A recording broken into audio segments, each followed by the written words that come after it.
دوستو اس ویڈیو کو غور سے دیکھیے۔ میں تحقیق نہیں کروں گا، مرشد بھی نہیں کرتے، ضرورت بھی نہیں کرتے، ضرورت ہی نہیں، ہرگز نہیں کرنا، پیر کافی ہے، کس نے کرنا؟ جب حضرت نے کہا تھا حکومت میں تو ہم نے مان لیا، شریعت کا حکم بھی نہیں ماننا، میرے پیر کا حکم شریعت ہے۔ نہیں، یہ غلط بات ہے، میرے پیر کا حکم شریعت کا حکم ہے۔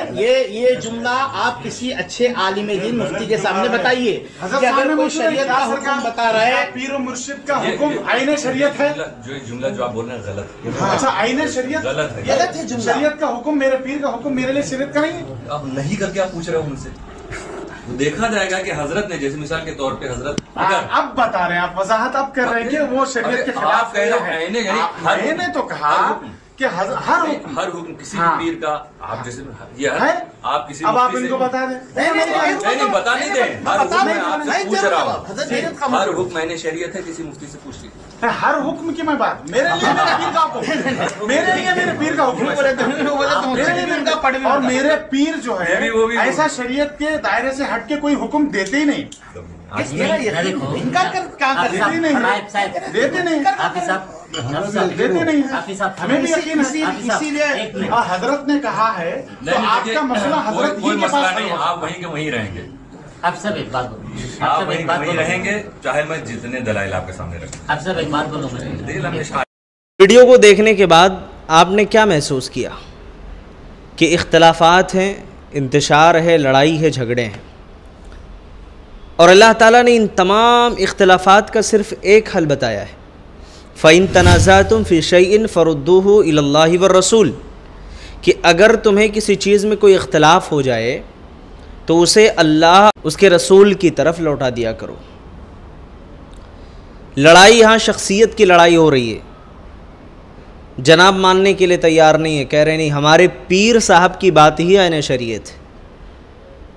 بھائی رسول کون ہے؟ نبی کون ہے؟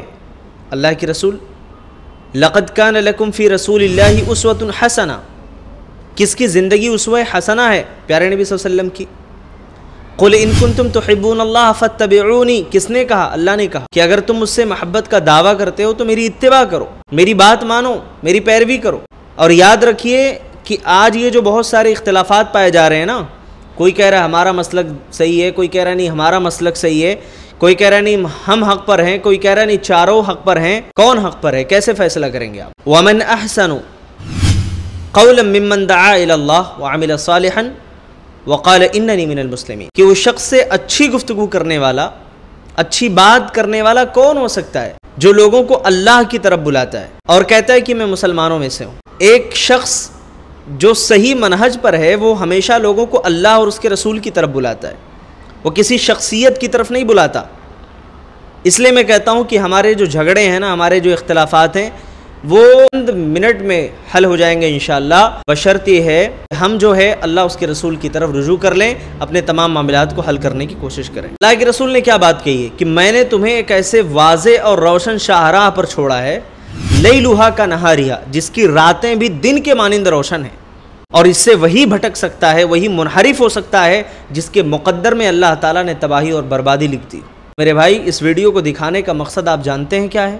ہمارے یہاں ایک ایسے مینٹالٹی کے لوگ بھی پائے جاتے ہیں کہ جب انہیں سمجھایا جاتا ہے، قرآن و حدیث کی بات بتائی جاتی ہے، تو قرآن و حدیث سنانے بتانے والے انہیں گستاخ رسول نظر آتے ہیں، اور جو پیری مریدی کی بات کرتے ہیں وہ سب سے بڑے محب رسول نظر آتے ہیں۔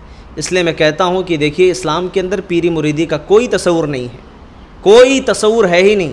اسلام خالص، اسلام قرآن و حدیث کا نام ہے۔ قرآن و حدیث کے اندر طریقت کا کوئی تصور نہیں ہے کہ ایک آدمی جو ہے طریقت کے مقام پر فائز ہو جائے، پھر اس کے اوپر سے سارے اعمال جو ہے برخاست ہو جاتے ہیں، وہ جو چاہے کرے، کوئی حرج نہیں ہے، ایسا کہیں نہیں ہے میرے بھائی۔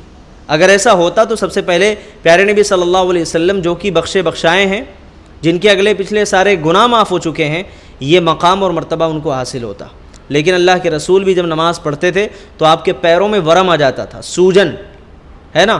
حضرت اماں عائشہ نے کہا کہ اللہ کے رسول آپ اتنی عبادت کرتے ہیں، آپ کے تو اگلے پچھلے سارے گناہ معاف ہو گئے۔ تو اللہ کے رسول نے جانتے ہو کیا کہا کہ اے عائشہ افلا اکون عبدا شکورا، کیا میں اپنے رب کا شکر گزار بندہ نہ بنوں؟ اور یہ مجاور قبروں پر بیٹھے ہوئے پیٹ پرور قوم کی پونجی بھی لوٹ رہے ہیں، قوم کا سرمایہ بھی لوٹ رہے ہیں، قوم کو گمراہ بھی کر رہے ہیں، یہ طریقت کے مقام پر فائز ہو گئے؟ ان کے اوپر شریعت کا کوئی حکم لاگو نہیں ہوتا ہے؟ بھائیو دھوکہ دیا جا رہا ہے آپ کو، میرے بھائیو سراسر آپ کو دھوکے میں ڈالا جا رہا ہے، اس لیے اس سے گریز کریں، خالص قرآن و سنت پر آ جائیں۔ اللہ ہم سب کو علم و عمل کی توفیق دے۔ السلام علیکم۔